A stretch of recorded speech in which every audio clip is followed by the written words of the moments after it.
The following tragedy would not only shake an entire town to its core, the reverberations of its aftermath could be felt all over the world. While many knew her as a loving mother who would do absolutely anything for her child, absolutely no one could have foreseen the heinous actions taken by this woman. And as news of the atrocity began spreading like wildfire on an international scale, individuals from all over the globe were left in shock and disbelief as to how a mother who was supposed to be protecting her child could commit such a horrible and disgusting crime. This is the story of a TikToker whose love turned into madness and the devastating consequences that followed. Ride along as we continue our journey into the dark side of TikTok, discussing the facts behind some of the most devastating crimes associated with the platform. But I gotta tell you, the details of this case are highly disturbing, and they may very well make you extremely emotional. Without further ado, let's talk about some TikTokers who did terrible things, episode 10.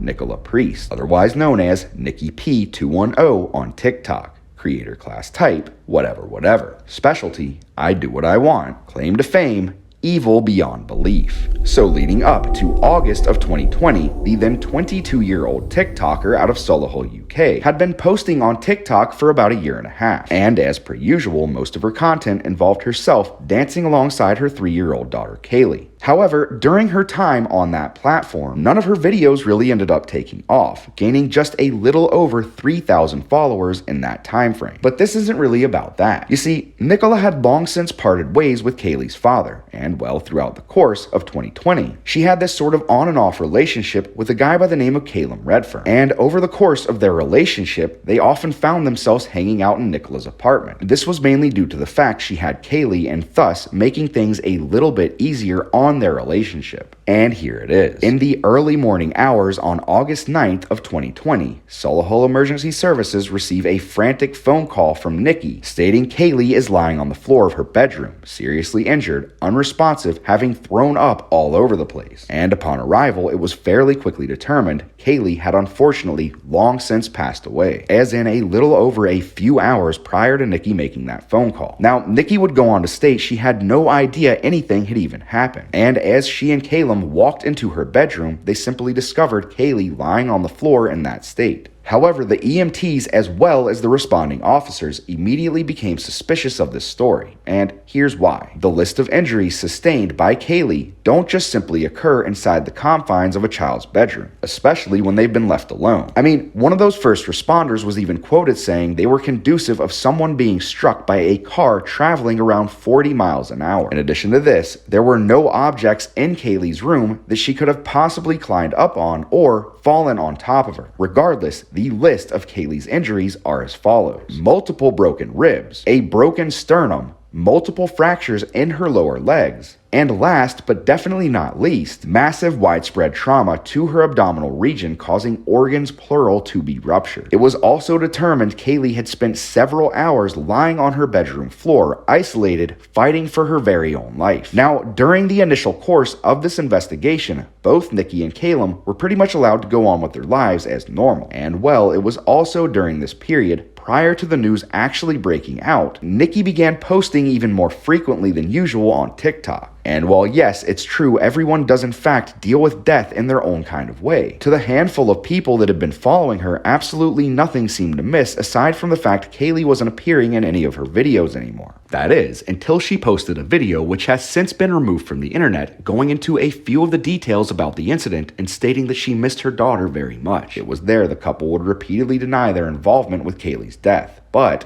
the truth would eventually come out, and it was absolutely more tragic and maddening than anyone could have ever thought. Y'all, seriously, if you're even remotely squeamish and you don't like gross details, this is probably your time to leave the video. This is one of the most heartbreaking cases I've ever looked into.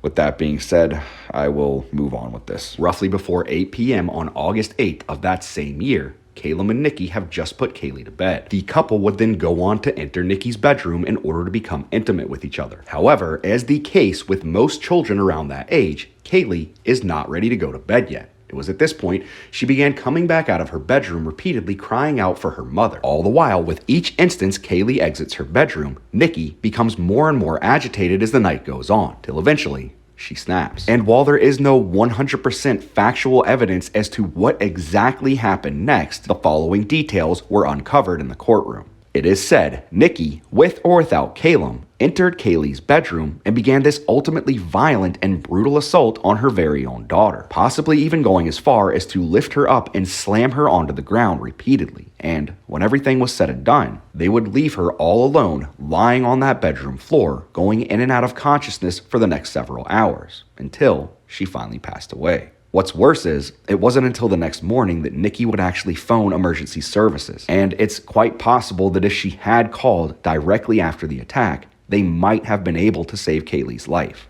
The person who was supposed to protect her the absolute most had completely destroyed her. Now, it was also determined during that trial, Nikki had not only lied to the first responders and police officers that showed up on that very night, she had also gone on to lie in her several interviews when presented with evidence after being told to come back in. In addition to this, they also uncovered a horrible truth about the weeks leading up to that very night. You see, as time went on, more and more of her friends and people that knew her came forward, stating they had seen Kaylee with shoe print bruising on her body in the weeks leading up to that night. As for Calum Redfern, it was also determined he too had been lying throughout the entire course of the investigation. And one of the biggest things that came up in that courtroom is that regardless of the evidence they had against them, as in even if they were not responsible for directly inflicting those injuries, there is no way in hell they could have put Kaylee to sleep that night without knowing something was seriously wrong. I mean,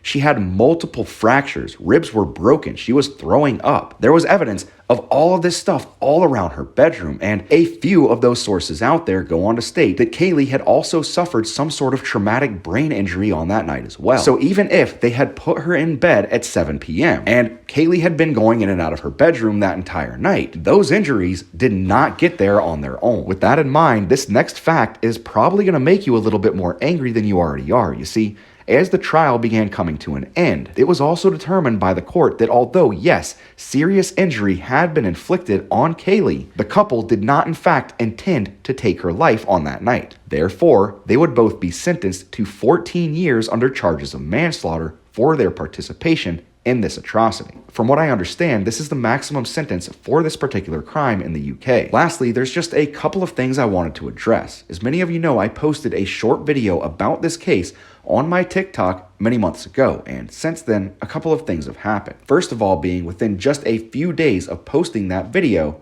Nicola's account was taken down, and there are a few accounts out there that have very similar names on that platform. So just keep that in mind if you do go looking for her account. These are not Nicola whatsoever. Do not harass any of these accounts.